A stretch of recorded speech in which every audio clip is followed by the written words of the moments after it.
Today we'll be with Lydie Cornan as facilitator, my colleague from ANIMA, for this meeting, and we will have Louise Gibbons for location marketing, who will set the scene and give you keys and a theoretical overview on crisis communication,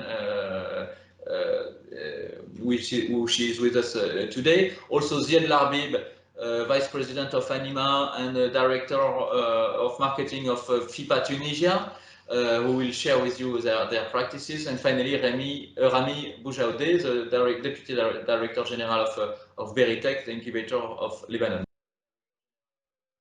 Je vous propose de rentrer dans le vif du sujet avec la première présentation de Louise Gibbons, qui va nous parler donc de la communication in time of crisis, a global vision of the subject by Louise Gibbons. Hello, my name is Lou Gibbons and I run a territorial marketing consultancy called Location Marketing. We work with clients, helping them to develop a territorial marketing strategy and then the deployment of communication, lead generation, content marketing activities.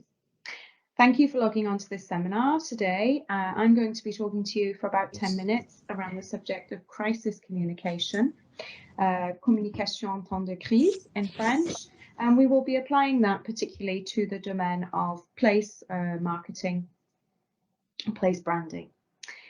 So essentially, crisis communication involves how you adapt your communication strategy in times of disruptive events, because disruptive events can have a negative effect on the image of your location.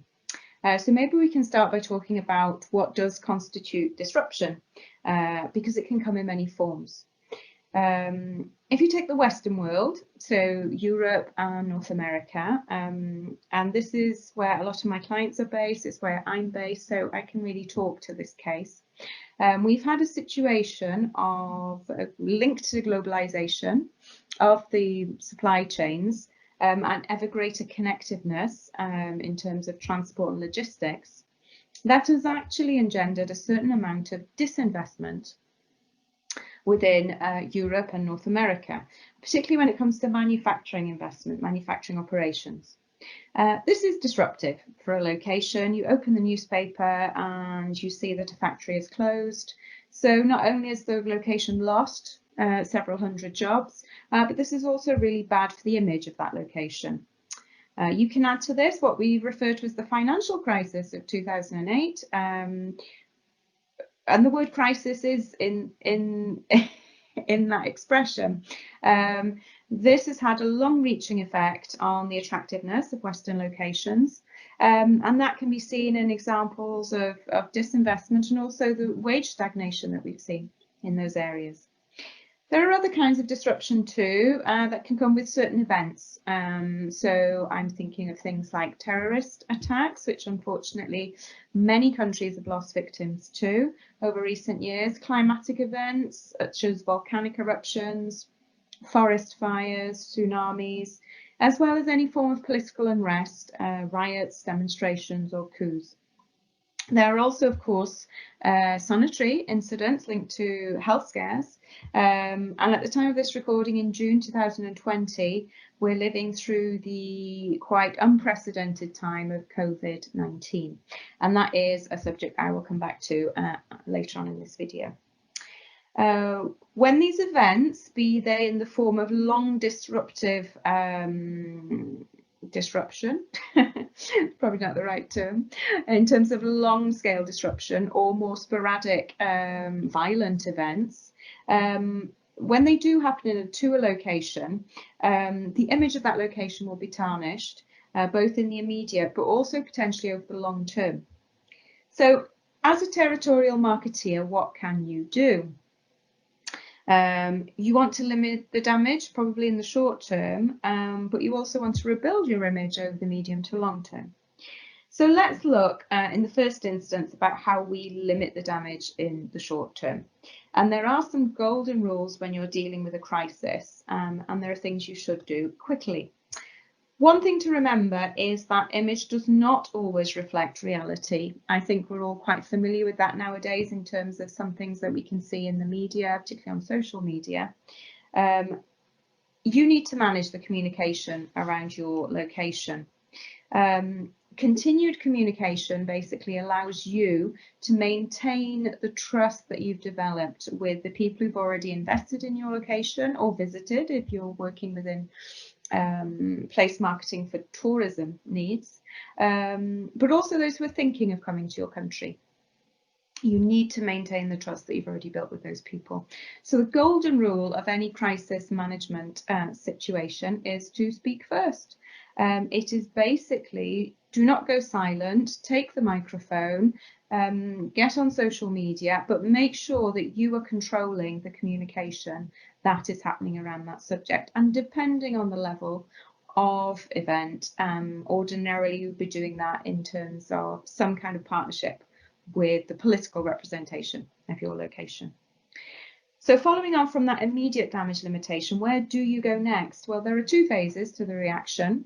In the medium term, you need to reassure an existing population. So I'm talking about the people you already have contact with who are not necessarily already investing in your location, but are maybe considering it.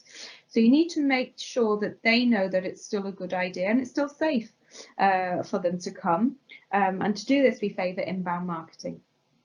In a second stage, so this is more medium to long term, you need to look at putting money into communication campaigns. So it's the allocation of extra PR budgets, the allocation of extra communications budget, both outbound and inbound this time. And this will work against the longer term detrimental damage that any disruptive event can have on your location. So all that's quite simple so far, but if we apply this to territorial marketing, we do have to look at a couple of key, what I call bottom line elements of a territorial communication strategy. And those things are, firstly, as a location, your communication strategy should always dovetail into your marketing strategy. So it's always aligned with how you are selling your location and what offer you have in terms of your location. So the start point for any territorial marketing strategy is to make an inventory of what your location has to offer. You'll probably be familiar with this. It's what we call in English a SWOT analysis, strengths, weaknesses, opportunities and threats. But territorial marketing isn't straightforward product marketing. It's largely linked into, should definitely be largely linked into your economic development strategy. So when you undertake a SWOT analysis, the strengths and opportunities are marketed in the form of your offer, but the weaknesses and threats should always feed into your economic development strategy, so that you can work on those elements and constantly improve and constantly anticipate what tomorrow's location offer will look like. Okay, Lou, why are you insisting on all this? It's because ultimately any crisis, whatever shape or form it will take, will task you not only with reworking your communication to deal with that fallout, but it will ultimately ask you to revisit your territorial marketing strategy. We can't talk today about crisis management without talking a little bit about COVID-19. We are in June 2020 and we are witnessing a global viral pandemic. So let's talk about that now and just give some context to that last point that I was talking about. As of early 2020, COVID-19 hit our lives and global economies in an unprecedented way. I think it is the adjective that everybody's using at the moment, is unprecedented. Progressive globalization over the decades has seen the world's supply chains become ever more interconnected. From national lockdowns to closed airspace and borders, COVID-19 has resulted in disruption the world over for all economies, regardless of their size, their wealth or their maturity. It's also provoked an economic slowdown as the economies globally have closed down one by one, and we are now entering a global recession. So if you want to consider the coronavirus in terms of a communication crisis that we can handle in our individual countries, I personally don't think we can. What we are faced with is a global economic crisis which will affect us all, and it will call on all countries to fundamentally rework their offer over time. So let's start to look at what's happening in Europe as we progressively come out of lockdown. Excuse me, it's just gone very dark in my office. The barriers to trade, as experienced during lockdown, have brought to the fore in Europe the strain on the world's supply of food and medicines, for example, and the gradual loss of national or collective European self-sufficiency in these areas. So the EU is looking already at this and a push towards local production, local sourcing, and the EU is not alone. This will have a profound effect on the structuring of the world economy. On a global economic level, the consumer demand was already pushing towards more localized supply chains and shorter delivery times before COVID-19 actually arrived.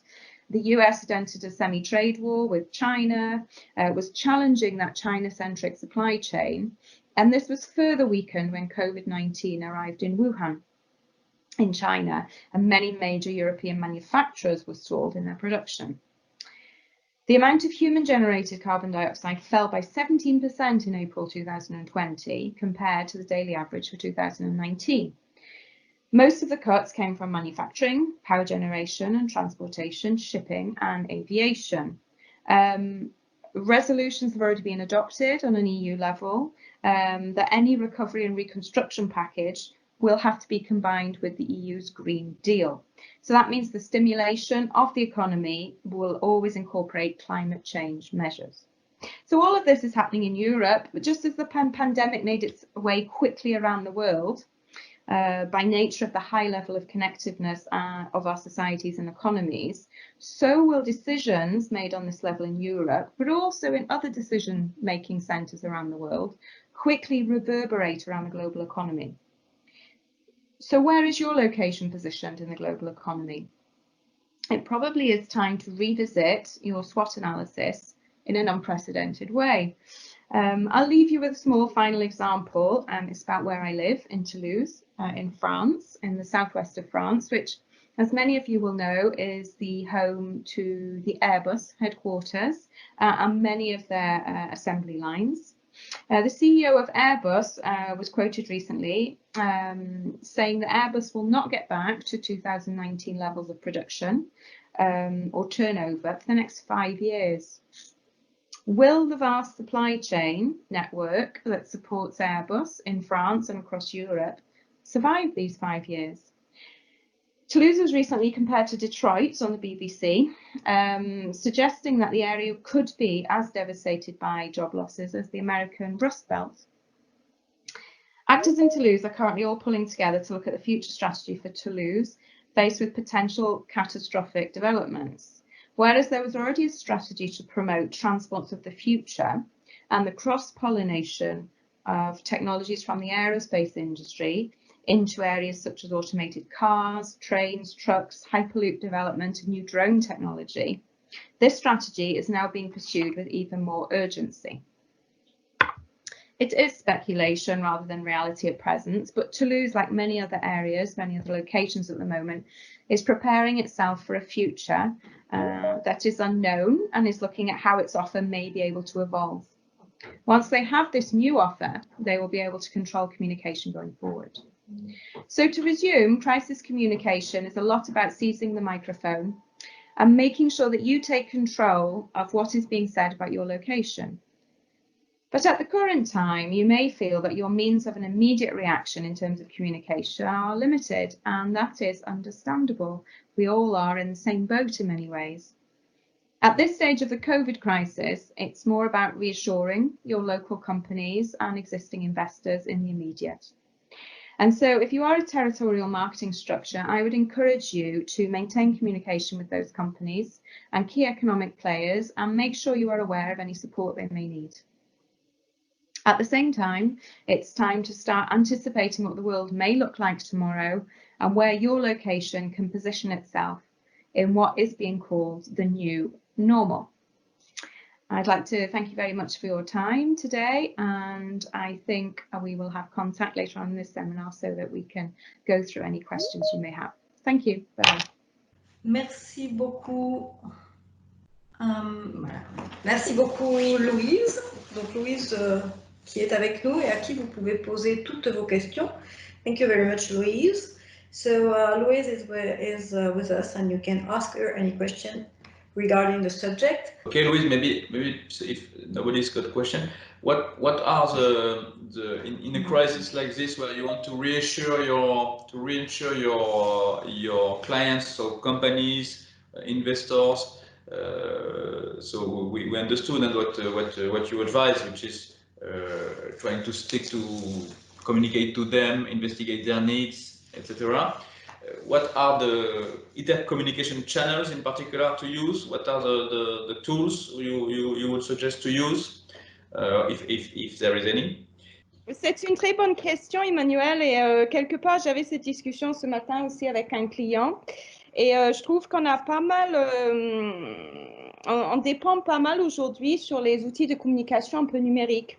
Et je dirais que là où je dis que c'est un moment de rassurer, moi, je serais plutôt sur l'idée un passage par un contact plus personnalisé, hein, je pense, au niveau de téléphone. Là, je parle vraiment d'une certaine population qui, normalement, doit être connue aussi au niveau des investisseurs existants ou vraiment les entreprises nationales aussi, hein, qui sont sur le territoire. Mais je pense que c'est un moment de rassemblement, c'est un moment de contact non virtuel, en fait, autant qu'on peut. C'est à la fois le contact vraiment personnalisé avec les entreprises et de les ramener ensemble. Et si je peux relever un petit peu de ce qui se passe à Toulouse, hein, c'est l'exemple que j'ai fait à la fin. On a des discussions en ce moment entre les acteurs dans l'automobile, par exemple, dans une notion de comment peut-être anticiper de prendre certains profils venant de l'aérospatial au sein des industries d'automobile dans cette région, en ayant les actualités tous les jours, version pessimiste que peut-être on va perdre jusqu'à 30 000 emplois. Dans toute la chaîne en fait de sous-traitance aérospatiale. Alors, en anglais. C'est plus difficile pour moi ça. I think I had this chat this morning with a client, and we do have this notion nowadays of always turning towards virtual digital communication, emails, social networks. I think it's really a time to take the telephone, to try and have that personalized contact with companies that have already invested in your area, foreign companies or national stakeholders, but also bring them together amongst themselves to have a discussion. The example I gave at the end of my, I hope I'm not talking too quickly, the example I gave at the end of my presentation in terms of Toulouse, I see a lot of activity at the moment in terms of our economic actors in the automotive industry who are already looking at how we can maybe pull some of those skill sets out of aerospace into automotive. When we're opening the newspaper every day and anticipating worst case scenario, maybe 30,000 job losses over time in the aerospace supply chain network in Toulouse. Just to give you an idea, Airbus employs 28,000 people, and there's an estimated 90,000 people who are employed also indirectly in terms of that supply chain. Okay, thank you, Louise. We have a question from Saeed Charna, our colleague from the Union for the Mediterranean Secretariat, about what should be the content of the communication. But I think, Saeed, it was tackled by Louise, which is about investigate at the moment doing bilateral communication, individual meetings, and also investigating the needs of the clients at the moment. But before communicating, it's investigating about the needs in order to adapt maybe the communication and the answers and the offer.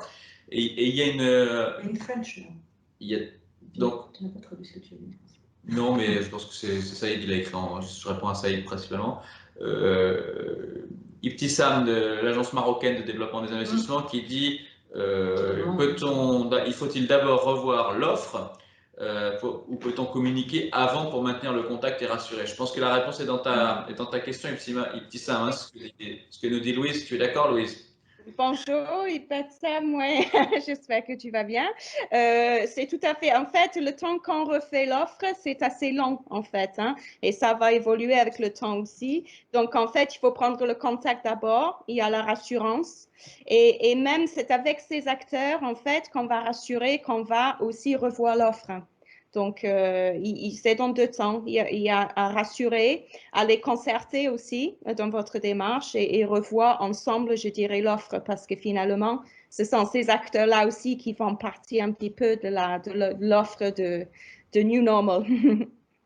Yeah, by the time we investigate the needs of the clients, by the time we have bilateral discussions with the investors or with the enterprise, it gives us a time to adapt the offer, also based on what they say, on what they need, because they are part of the offer.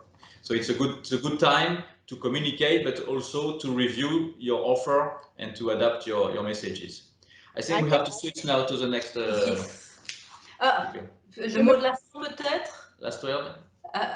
Le mot de la fin, si tu veux.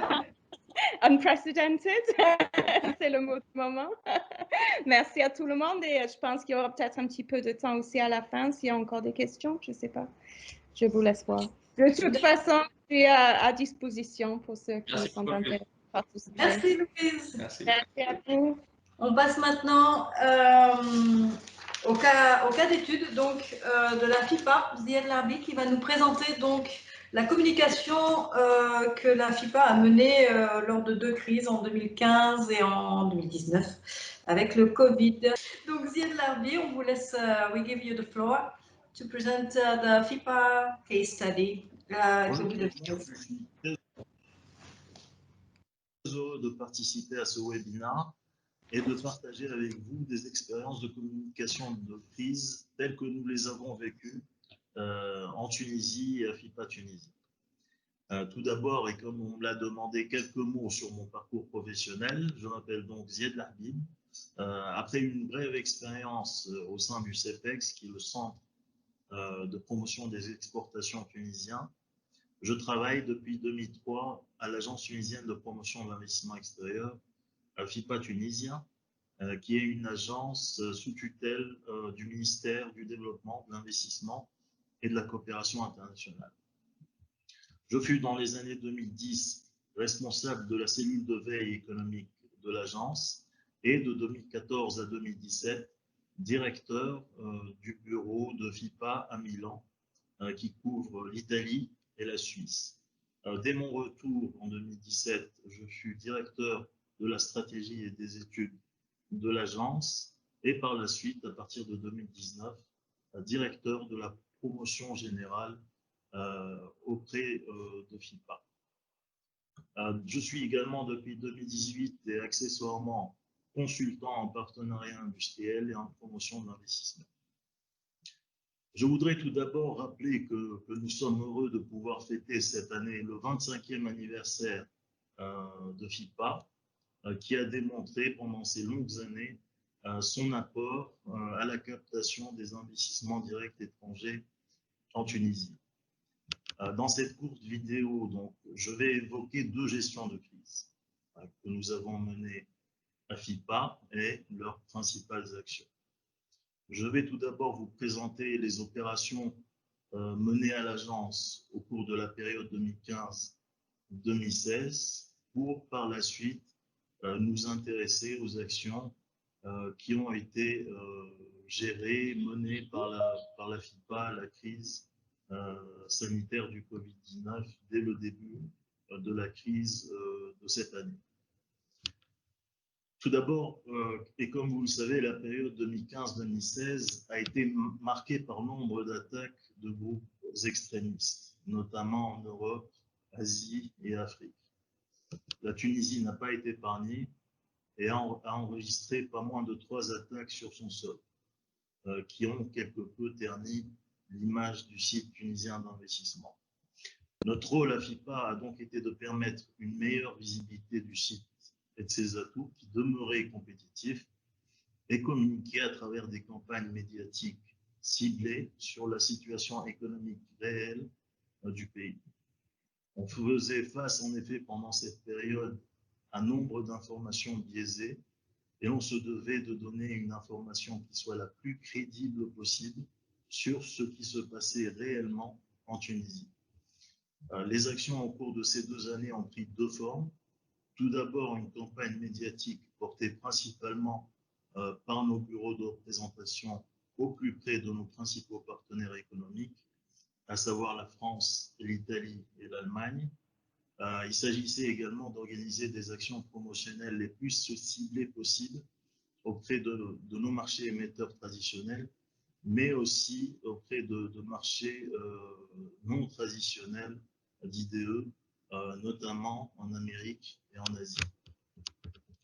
Pour ce qui est maintenant de la crise sanitaire du Covid-19, le gouvernement a, et de manière anticipative et graduelle, fait face à la crise sanitaire, tout d'abord en fermant le 16 mars les frontières aériennes et terrestres du pays, en mettant en place, après ça, un couvre-feu et très vite, dès le 22 mars, en mettant en place un confinement total sur tout le territoire tunisien. En parallèle à ces mesures et afin d'atténuer les répercussions négatives que pouvait avoir la baisse, voire l'arrêt des activités des entreprises, le gouvernement a mis en place le 23 mars des mesures financières, fiscales et sociales ciblées pour permettre d'endiguer les effets de la pandémie. Ces mesures ont en partie visé les entreprises totalement exportatrices. Il faut savoir que près de 75% de ces entreprises exportatrices sont étrangères ou à capitaux mixtes. Au niveau de FIPA et dès la mise en place du couvre-feu, nous avons créé une cellule de crise qui, lors du confinement et pendant la période actuelle, travaille au plus près des entreprises étrangères. Cette cellule de crise est subdivisée et composée de 2 sections. La première est en contact direct avec les opérateurs étrangers, alors que la seconde s'occupe plus de la communication, notamment celle ayant trait à des actualisations sur les mesures économiques, mais aussi sanitaires, et de la communication interne au sein de l'agence, avec la mise en place d'une foire aux questions, avec la mise en place d'une boîte à outils à l'usage des cadres de FIPA. Et la modération également des groupes WhatsApp qui ont été mis en place dans cette cellule. 500 opérateurs étrangers ont été contactés par la cellule en vue de sécuriser d'abord la reprise de leurs activités et également de sécuriser leurs exportations. Nous avons enregistré un taux de réalisation des requêtes et de doléances des opérateurs de plus de 96%, ce qui montre l'impact positif qu'a eu cette cellule au cours de la période du confinement et actuellement. Parce que nous croyons que la meilleure promotion qui peut être faite est actuellement la rétention et le support des entreprises étrangères qui sont les meilleurs ambassadeurs du site tunisien d'investissement au cours de cette période. Ce qui a été plus que positif au courant de cette crise sanitaire, ça a été le formidable élan d'initiative et d'innovation de la part de la jeunesse et des startups tunisiennes. Élan qui a été d'ailleurs salué par nombreux articles à l'international. Je citerai des articles online sur les sites de CNN, de la BBC, ainsi que sur des journaux francophones. Ce qu'il y a de positif, c'est également la bonne gestion de la crise par les autorités, qui a fait que la Tunisie soit classée aujourd'hui parmi les Covid-safe countries de la Méditerranée, les premiers pays Covid-safe du pourtour méditerranéen. La raison, c'est qu'on a déploré que 50 décès sur 11,5 millions d'habitants. Ce sont 50 décès de trop, mais comparativement aux pays de la région et à nos principaux partenaires économiques, ça montre la bonne gestion de la crise au courant de cette période complexe. Enfin, je voudrais terminer en disant que le Covid-19 recèle de grandes opportunités pour la Tunisie en matière d'attraction de nouveaux investissements étrangers, de par premièrement de sa position géographique, qui faciliterait le nearshoring, qui faciliterait un positionnement du site à travers une nouvelle reconfiguration des chaînes de valeur mondiales, mais également du fait de ses ressources humaines. Nous sommes très optimistes quant à la captation de nouveaux flux d'idées au cours des prochains mois. C'est à nous maintenant de nous donner les moyens de nos ambitions dans la période qui vient en matière d'attraction de nouveaux investissements, surtout ceux ayant trait à nos atouts compétitifs sectoriels, que ce soit dans les industries qui deviennent de plus en plus stratégiques, comme l'industrie de la santé et les industries agroalimentaires, mais également dans les industries mécaniques, électriques et électroniques, de même dans le numérique, et également dans les industries beaucoup plus traditionnelles pour la Tunisie, comme le secteur textile et également le secteur textile technique. Voilà, j'ai tout dit. J'espère avoir dressé un tableau des principales actions de ces deux gestions de crise. Et maintenant, je suis ouvert à vos questions, à répondre à vos questions. Merci. Thank you, Ziad, for the good presentation and for explaining us how Tunisia has now a long experience in crisis communication. No long, a few years experience in crisis communication. My question is about the means and the channels again, and the messages. What do you say at the moment to whom, and what are the channels you are using, and what kind of communication position do you have? Are you more in a listening position, or are you proposing, offering? Je te propose de mettre ta caméra, Ziad. Voilà, merci beaucoup pour la question, Emmanuel. D'abord, je voudrais dire que notre souci actuel, c'est bien sûr la rétention. On est bien conscient que les opérateurs étrangers qui sont au nombre de près de 3500 en Tunisie sont nos meilleurs ambassadeurs actuellement à l'étranger. Notre souci, et comme je l'ai dit précédemment, c'est de sécuriser leurs activités. C'est aussi d'avoir une communication agressive, surtout sur les réseaux sociaux, et d'essayer de parler de tout ce qui a eu lieu à travers cette communication et ces 3 mois de confinement et de confinement partiel au niveau de l'innovation. Il faut savoir qu'on a eu vraiment beaucoup d'initiatives qui sont sorties, que ce soit des startups tunisiennes ou en plus spécifiquement de la société civile.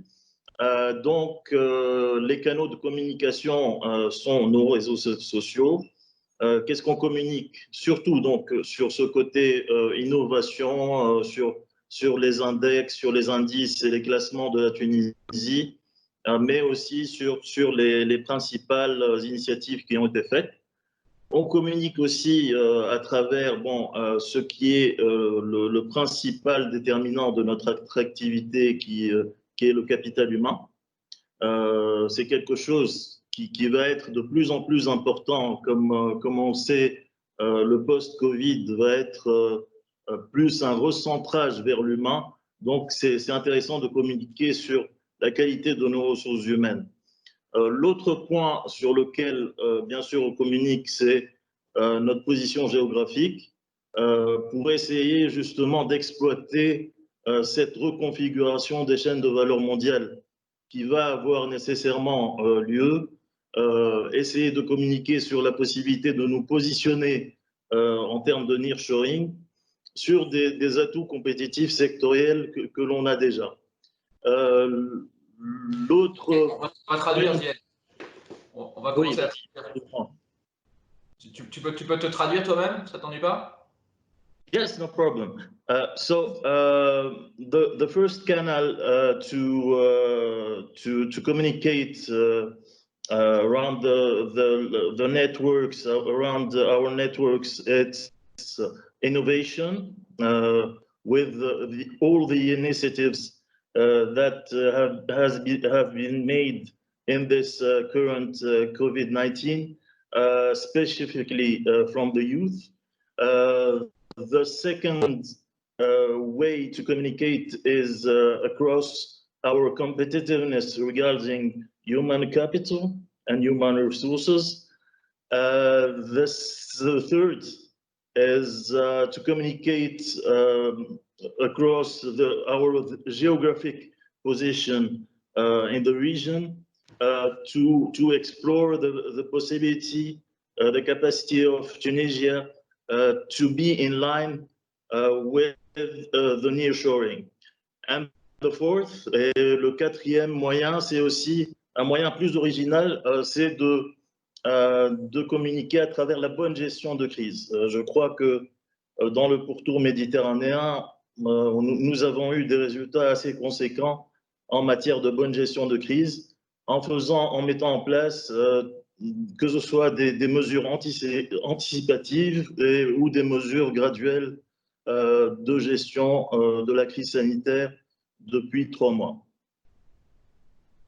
So the last in English, you think you communicate also in the good way. Tunisia has managed the crisis in this period. To manage the crisis, yes. Okay. It seems to me quite, I mean, the standard, what you said. You are communicating on the assets and the competitive advantage of Tunisia, nearly as, okay, human resources, geographic position, etc., as you were doing it in the past, and as you will probably do it in the future.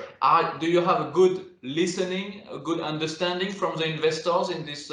When you speak about that, when you speak about, or are they not focused on managing emergency which are beyond this aspects? Do you have a good listening from? Est-ce qu'il y a une bonne? Ok, ok, les ressources humaines, ok, la position géographique de la Tunisie, mais est-ce que les entreprises elles sont prêtes à entendre un discours qui, somme toute, assez traditionnel? C'est effectivement les avantages compétitifs de la Tunisie que vous déroulez. It's true from another assets. I mean, the geographic position and human resources are not the only assets of Tunisia. But maybe in this period, our work is to secure exports of foreign companies to an objective. A big objective is to help them to do sourcing to their headquarters in Tunisia. Je veux dire par là que dans cette nouvelle reconfiguration, notre rôle c'est de permettre aux entreprises étrangères implantées ici de travailler le sourcing pour être capable de montrer leur capacité à produire plus pour les maisons mères et essayer à travers ce sourcing d'étendre leurs investissements en Tunisie. Ok, merci beaucoup Zied. Est-ce qu'il y a des questions? Do you have questions for Zied? You put them in the chat.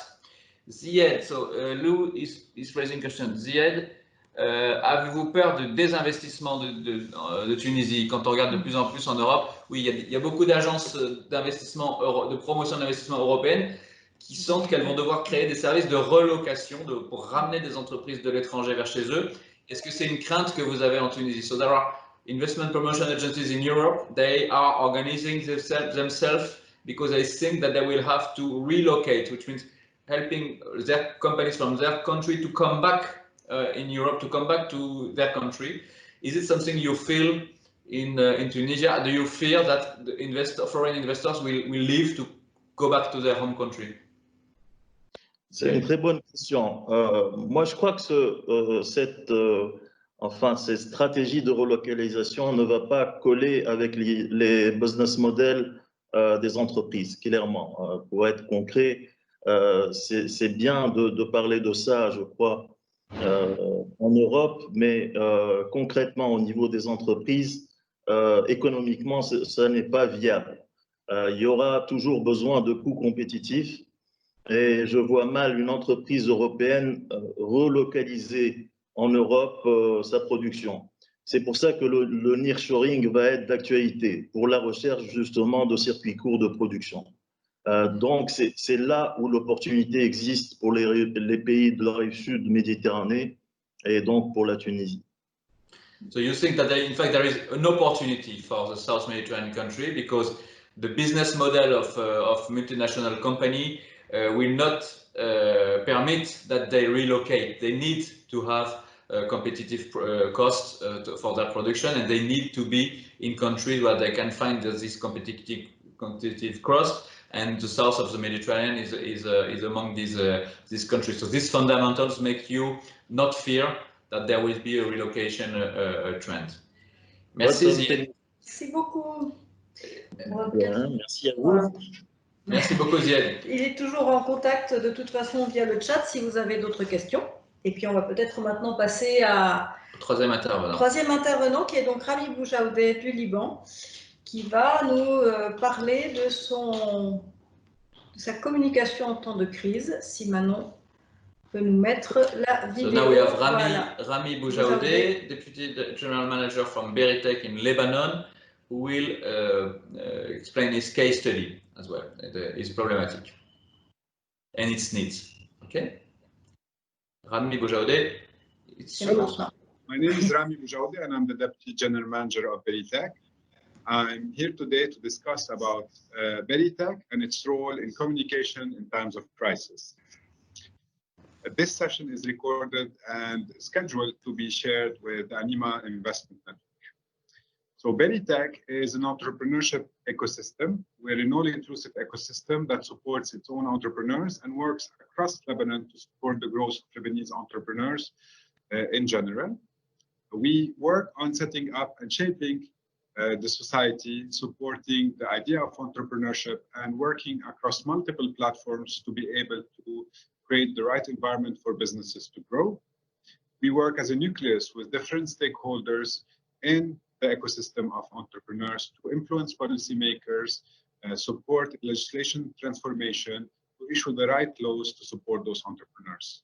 The core of our work is to retain young entrepreneurs in Lebanon to help them start, grow, and scale to the international their business.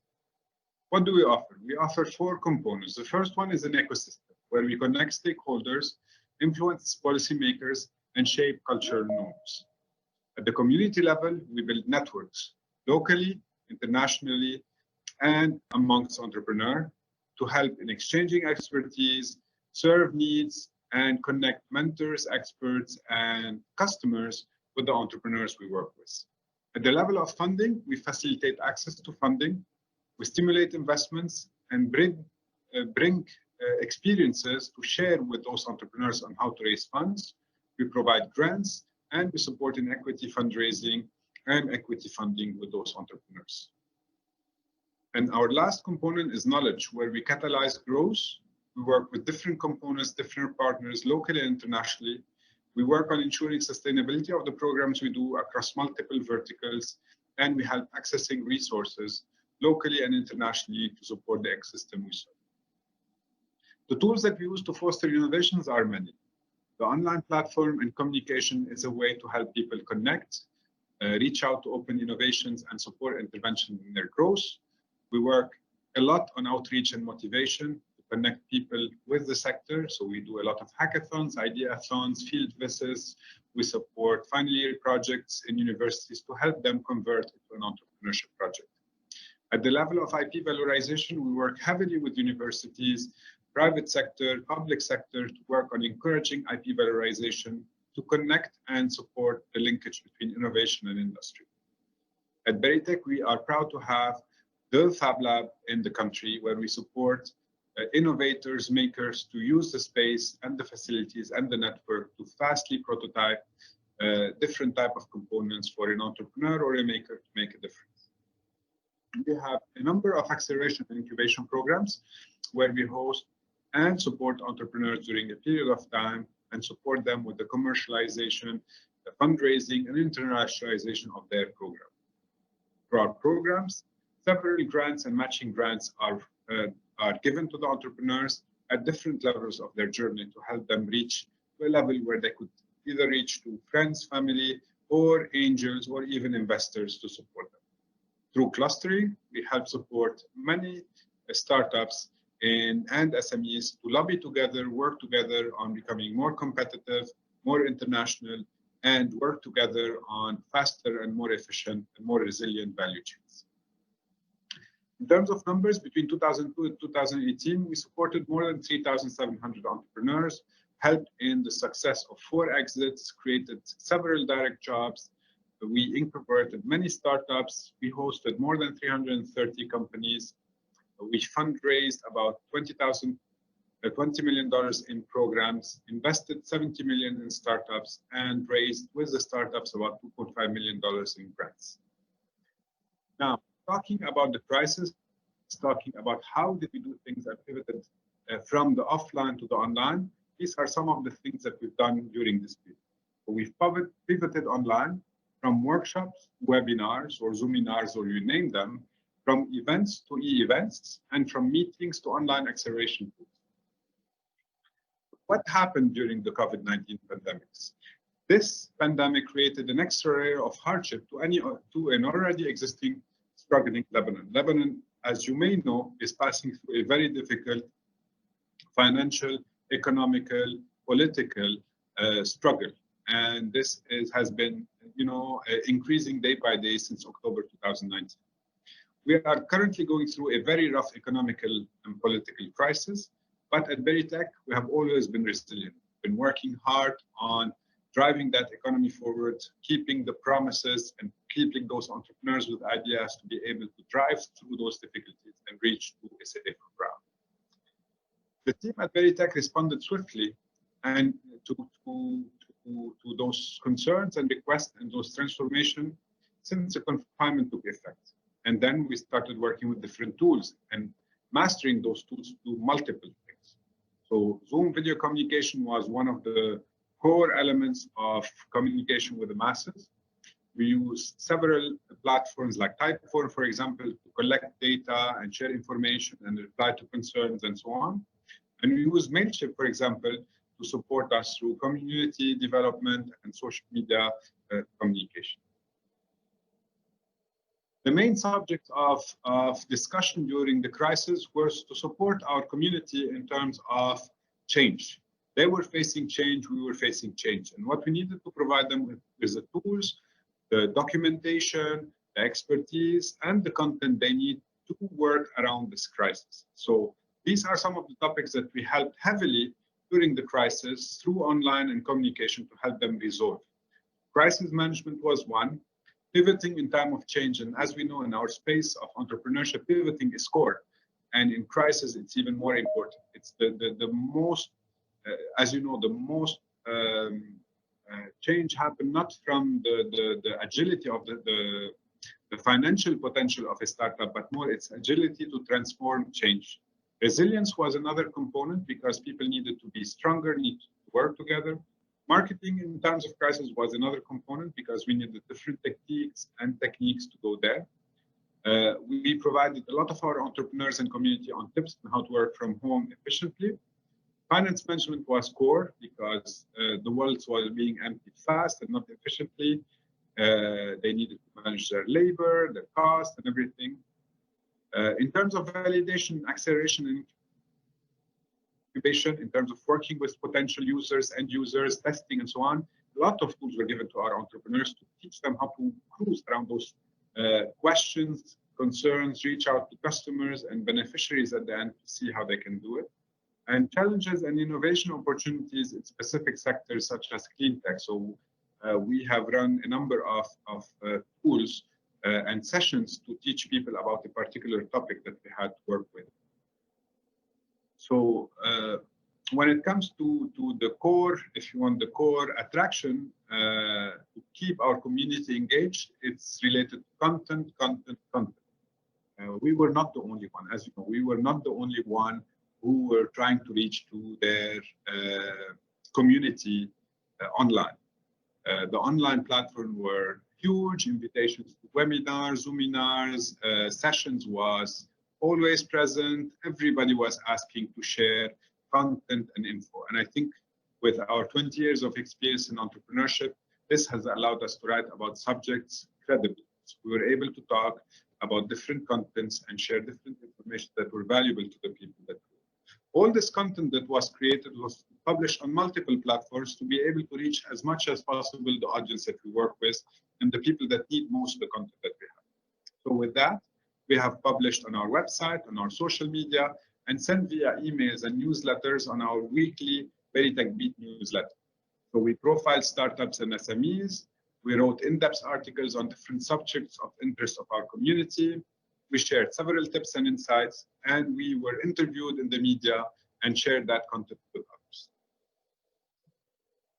When it comes to the challenges related to the financial and economic crisis faced in Lebanon, there has been a number of things that needed to be discussed. So capital control has been in effect for a few months now, which has led Lebanese startups to question their future. So people were questioning about their investment hold, the lack of venture capital, the private equity markets, the liquidity crisis, accessing, the hard currencies like dollar, the impact of inflation because the value of the Lebanese pound have been reduced 3 times. So we used to have the parity between the dollar and the Lebanese pounds. $1 US was equal to 1,500 Lebanese pound, and today we're sitting at $1 is equal to 4,000 Lebanese pounds, which makes a huge inflation in the situation. And adding to that, that cash was not available, hard cash to pay for different things. It was a whole learning for everybody. And managing the cash and managing any sort of hard currency at hand was a learning that people needed to adapt. So for us, we needed to work around supporting those startups. We needed to help them. They are connected to the world. They need to spend money outside. They need to attract clients. They need to reach out to new services. And we needed to work with them to be able to make them more resilient. So everything must be done so that the startups can keep part of their services and teams in Lebanon. We want to retain as much as possible the core teams in Lebanon, but we want to send our startups to the world to be able to attract new clients, new potential, retaining their brains, retaining their kitchen in Lebanon, but making sure that their sales teams are outside. So we worked around different things with them. In terms of opening a bank account abroad was a priority to be able to collect money abroad and be able to circulate the money to pay some services outside. We want them to be able to work from Lebanon and from outside and manage their fees. We wanted them to target international markets. It's also a means of obtaining foreign currency liquidity, increasing their resilience, diversifying their risks, and so on. This can only be done through a distributor, a franchise, a joint venture, or even the creation of a branch abroad. And those were advised to the startups that we were working. What do we need from the ANIMA network? Well, the ANIMA network can give us open opportunity for scaling abroad. We would like to use that network to connect our startups with different ecosystem, different players abroad, including access to funding, access to networks, and soft landings for our startup. When we target those international markets, we would love to have access to mentors for those targeted international markets and be able to give those startups access to those markets and the possibility not to fail or to do what we call in French faux pas in those markets. Networking opportunities are crucial because if you want those startups to scale, they need to be able to access foreign business angels, venture capital, and private equity funds. So that's also a crucial component for us. With that, I want to thank everybody on the call. Veritech, through the ANIMA network, have grown stronger with more networks and more connections. I think this situation have helped us improve our communication skills, and we have just this weekend have finished our first e-hackathon challenge. With that e-hackathon challenge, we had about 100 participants from across the country over 4 days. It was a wonderful experience. We managed to learn how to run an e-hackathon remotely. So communication, content, digital platform have all helped us become more resilient, more reachable, use the international bandwidths of being able to access a network of experts abroad and use the online communication to bring them closer to the audience in Lebanon have all helped. I'm sure we will all learn from each other through this crisis and come out of it in good shape. I thank you again for your participation. and look forward to get some of your questions. Thank you. Merci beaucoup, Rami. Merci, Rami. Je vais dire 2 mots en français quand même de ta présentation, qui a présenté Veritech, l'incubateur de Beyrouth, qui est établi sur 3 sites, qui a 20 ans d'expérience, où tu nous as bien expliqué comment vous aviez réagi dans cette double crise, qui est une crise financière et puis une crise sanitaire pour vous. D'abord en digitalisant vos services, ce sera d'ailleurs le sujet d'un prochain webinaire qu'on fera la semaine prochaine. Donc en passant sur Zoom, communiquant par mail avec Mailchimp, essayer de susciter du feedback ou de l'intelligence collective avec Typeform, je crois que l'outil que vous avez utilisé, c'était bien d'avoir ces illustrations-là, en essayant d'accompagner vos membres pour pivoter. Vos membres, c'est-à-dire des startups, des petites entreprises ou des clusters, pour pivoter vers essayer de faire évoluer leur business model. Et enfin, vos attentes aujourd'hui en matière d'accès au marché, de pouvoir trouver des opportunités de croissance pour vos startups, pour les entrepreneurs libanais, plutôt à l'extérieur du pays, étant donné la situation économique, et donc par le biais de partenariats, de mentorat qui pourraient se créer. Alors, est-ce que vous avez des questions à Rami, les uns ou les autres, par rapport à ce qu'il a... Bonjour Nadia de FIPA, Tunisie, qui nous dit bonjour. Est-ce que vous avez des questions à poser à Rami? Do you have any question to raise to Rami Boujaoudé? Moi, je vais poser une question, Rami, à propos de cette communication digitale. Tu dirais que ça fait gagner en proximité ou que finalement on perd en qualité de communication? Comment tu la vois par rapport à Louise nous a dit que le relationnel est important, le one-to-one est important. Zied a aussi parlé de multi-channel de communication. Comment tu la vois, cette communication, enfin l'utilisation du digital? Emmanuel, ça a coupé un peu, je ne vous entends pas comme il faut. Ok. Donc, je disais ma question c'était comment tu valorises la qualité de communication du digital, c'est-à-dire le fait d'avoir utilisé des outils digitaux. Est-ce que ça te permet de gagner en proximité par rapport à tes cibles, tes clients, ou est-ce qu'au contraire c'est un substitut temporaire qui ne pourra pas qui n'est pas suffisant en soi? So my question is about the quality of the digital communication that you have been using. Is it sufficient? Is it really gathering, closing, strengthening the community around Veritech, or is it just a temporary way of communicating that could not replace the rest, and that that needs to be supported and Sure. by new ways, by other ways and traditional ways of communication? Sure.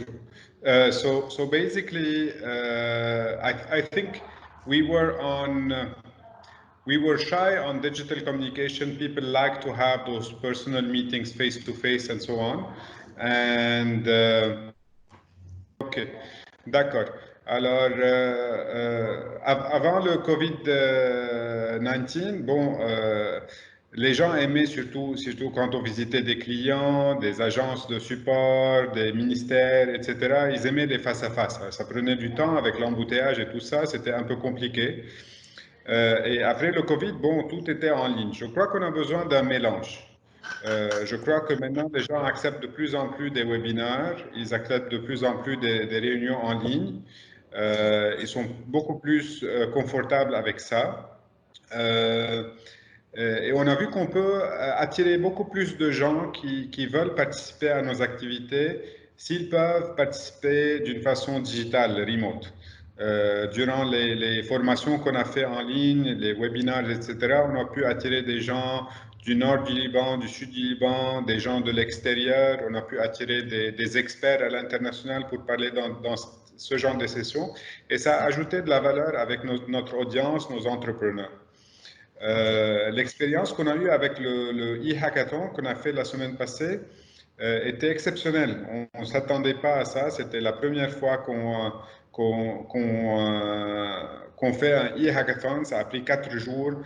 C'était assez intensif. On a utilisé des outils comme Miro, comme Zoom, avec toutes les chambres qui sortent, on rentre. L'interaction avec les équipes en remote était assez intéressante. On a mis comme des gens qui supportent chaque équipe pour qu'ils sentent qu'ils font partie d'une formation à distance, etc. Et ça a très bien marché.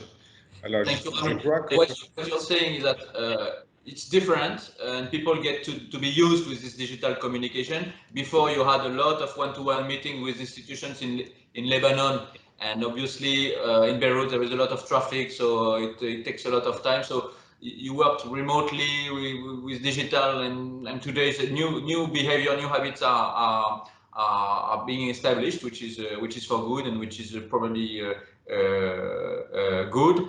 You also mentioned the good example of the e-hackathon that you have just organized, which is using plenty of new tools, new services like Zoom, like Room, different collective intelligence tools for organizing this. So for you, it's a positive. And I missed the middle.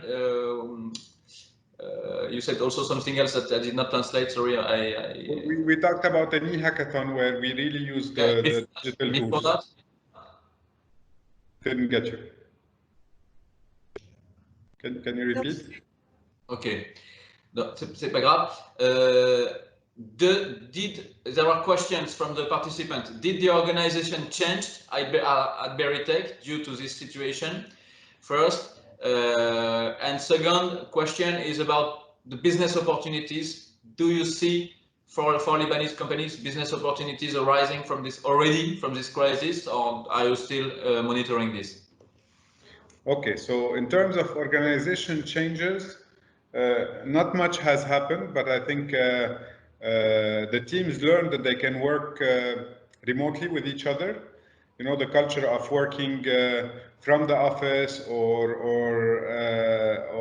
and so on. So the concept of working from home or working remotely have been more accepted by the management team and the staff. For sure, some people work more than others, depending on the load and so on, but some people were very comfortable and very productive.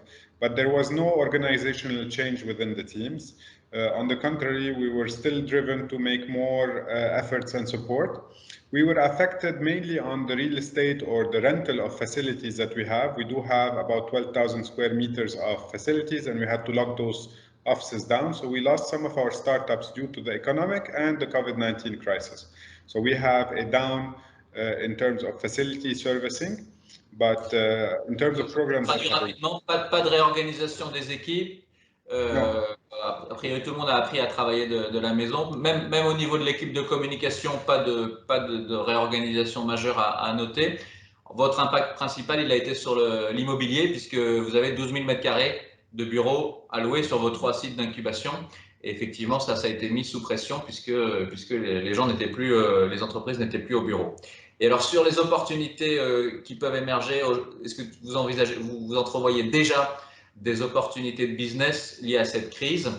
Je rappelle que des sociétés comme WhatsApp, comme Groupon, comme Coursera, enfin des sociétés majeures aujourd'hui sont nées lors de la dernière crise financière entre 2007 et 2009. Donc, Instagram fait partie de ces sociétés qui sont nées de la dernière crise et qui sont aujourd'hui majeures dans nos vies. So, about the business opportunities, I just remind that companies like Instagram or Groupon or WhatsApp were not or almost not existing in 2007 before the last crisis. So they really emerged from the last financial crisis. So what do you see happening from Lebanon?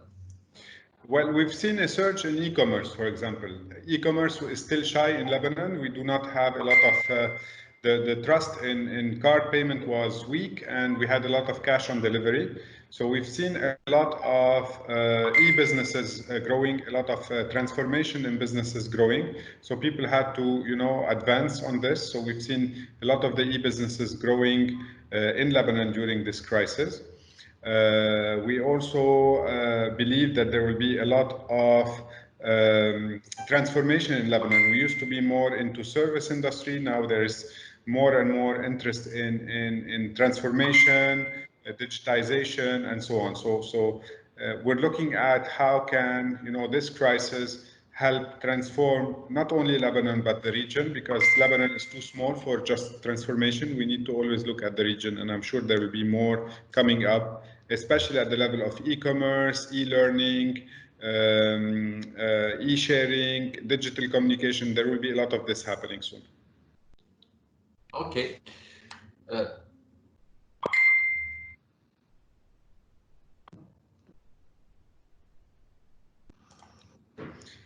Merci Rami, on a un peu perdu la fin, mais c'est clair.